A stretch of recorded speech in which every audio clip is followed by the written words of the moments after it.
बोकारो शहर में जैसे ही लोगों ने अपनी आंखें खोली और घर में अखबार पहुंचा तो लोगों ने एक खबर को बड़ी गौर से देखा।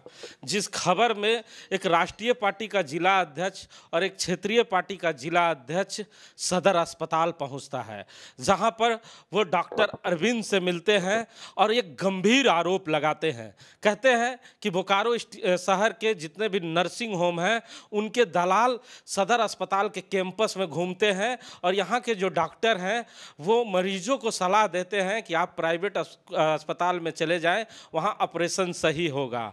जैसे ही इसकी सूचना दूसरे अस्पताल के दलाल को लगती है, आपस में दोनों भिड़ जाते हैं और कल सदर अस्पताल में मारपीट होती है, जिसकी सूचना आ रही है। अब हम इसी मुद्दे पे बात करने के लिए सदर अस्पताल आए हैं, जहाँ पर डॉक्टर अरविंद हमारे साथ हैं। सर, बहुत स्वागत है। जी, सबसे पहले तो आपका धन्यवाद। और मैंने अभी 3 महीने पहले जो जुलाई में जो हम लोगों का नोटिफिकेशन हुआ उसके तहत मेरा स्थानांतरण बोकारो सदर अस्पताल में हुआ है। सर, बोकारो स्टील शहर में आपका पुराना नाता भी है। जहाँ तक मैं जानता हूँ, लंबे समय से मैं भी आपको जानता हूँ। जब से आप आए हैं तब से यहाँ के लोगों ने काफ़ी सुकून की सांस ली है। लोगों का इलाज बहुत अच्छे तरीके से चल रहा था। क्या हो गया कल कि राष्ट्रीय पार्टी और क्षेत्रीय पार्टी के जिला अध्यक्ष को एक साथ आपके केबिन में आना पड़ा और इतने गंभीर आरोप वो लगा रहे हैं? देखिए, जैसा कि अभी शायद 2 दिन पहले इस तरह की कोई घटना हुई है जिसमें कि अस्पताल का कोई भी कर्मचारी अथवा सफाई कर्मचारी या फिर हमारे अस्पताल का कोई भी जो भी गार्ड है, उन लोगों का किसी भी प्रकार का किसी भी तरह का इन्वॉल्वमेंट नहीं है। दूसरी चीज़, इस तरह की सूचना मिल रही है कि 2 नर्सिंग होम वाले थे जिनके उनके जो मार्केटिंग एग्जीक्यूटिव होते हैं, शायद उन लोगों में किसी बात को लेके आपस में मारपीट हुई है। इस चीज़ की भी सूचना भी मेरे को परसों तो नहीं, मेरे को कल सुबह में पता चली थी। और साथ ही साथ जब कल आए हुए थे यहाँ पे, मंटू यादव जी आए थे, साथ में उमेश गुप्ता जी भी थे और उनके साथ में और कुछ लोग भी थे।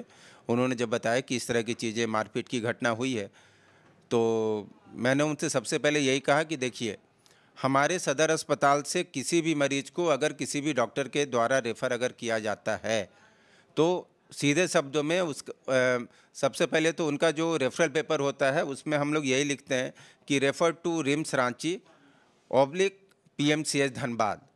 लेकिन वैसी स्थिति में जब मरीज के परिजनों के द्वारा एम्बुलेंस की मांग की जाती है तो हर किसी को पता है कि एम्बुलेंस की सुविधा के नाम पे हमारे पास सबसे पहले 108 की सुविधा उपलब्ध है, जिसका परिचालन या जिसका निर्देशन वो रांची से होता है। तो ऐसी स्थिति में अक्सर ऐसा देखने को आता है कि 108 की सुविधा जल्दी उपलब्ध नहीं हो पाने के कारण जो मरीज के परिजन हैं उन लोगों को प्राइवेट एम्बुलेंस पे निर्भर होना पड़ता है।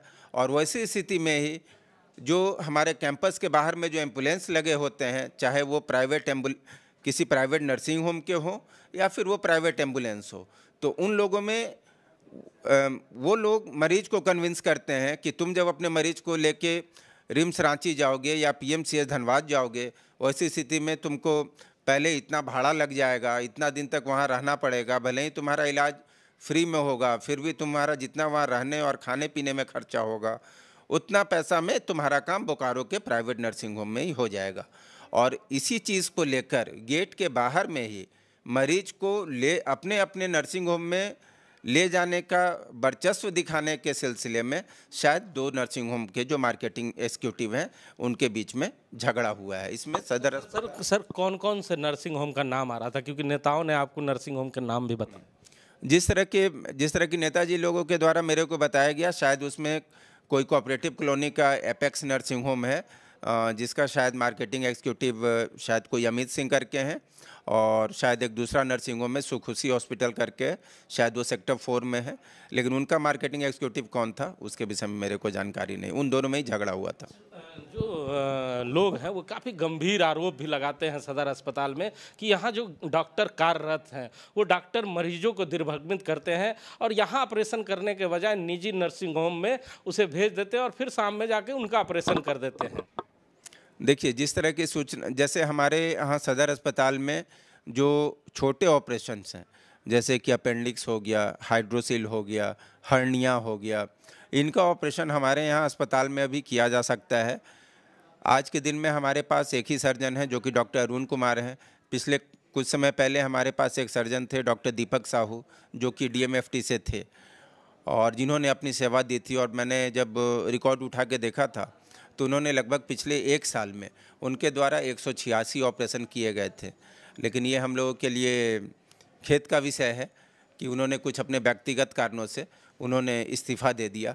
तो आज के दिन में हमारे पास एक ही सर्जन हैं, डॉक्टर अरुण कुमार, और उनके द्वारा जो भी ऑपरेशन संभव हो पाता है उनके द्वारा किया जाता है, जो कि सेलुलाइटिस हो या फिर एब्सेस वगैरह हो या फिर हाइड्रोसिल वगैरह हो। नेतागण आए थे, वो अपने समर्थक के पक्ष में आए थे कि समस्या लेके आए थे?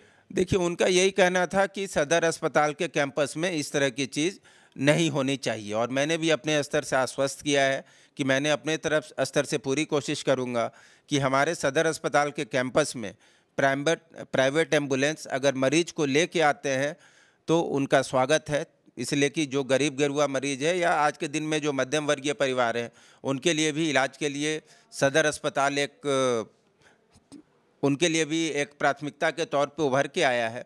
लेकिन मैं ये चाहूँगा या मैं इस पर कोशिश भी करूँगा कि रात के समय में या डे आवर में भी कभी भी प्राइवेट नर्सिंग होम के एम्बुलेंस जो हैं वो अस्पताल के मेन गेट से भीतर खाली एम्बुलेंस यत्र तत्र जहाँ तहाँ खड़े नहीं हो। जब मरीज को ले जाने की आवश्यकता हो ऐसी स्थिति में मरीज के परिजन ही उनको लेके आएँ और तभी वो फिर मरीज को लेके जाएं, नहीं तो अनावश्यक रूप से कैंपस के अंदर में उनका नहीं रहे। अंत में एक प्रश्न पूछना चाहूँगा, अगर ऐसे डॉक्टर चिन्हित हो जाते हैं, ऐसे कर्मचारी चिन्हित हो जाते हैं जो यहाँ पे आने वाले मरीजों को दूसरे नर्सिंग होम में भेजने का काम करते हैं और डॉक्टर अरविंद को अगर इसकी सूचना लग जाती है, तब क्या होगा? देखिए, उसमें 2-3 तरह की चीज़ें हैं। जो हमारे डॉक्टर्स हैं उनकी नियुक्ति वो राज्य स्तर से होती है और हमारे जो स्टाफ हैं उसकी नियुक्ति जिला स्तर से सिविल सर्जन कार्यालय के द्वारा होती है।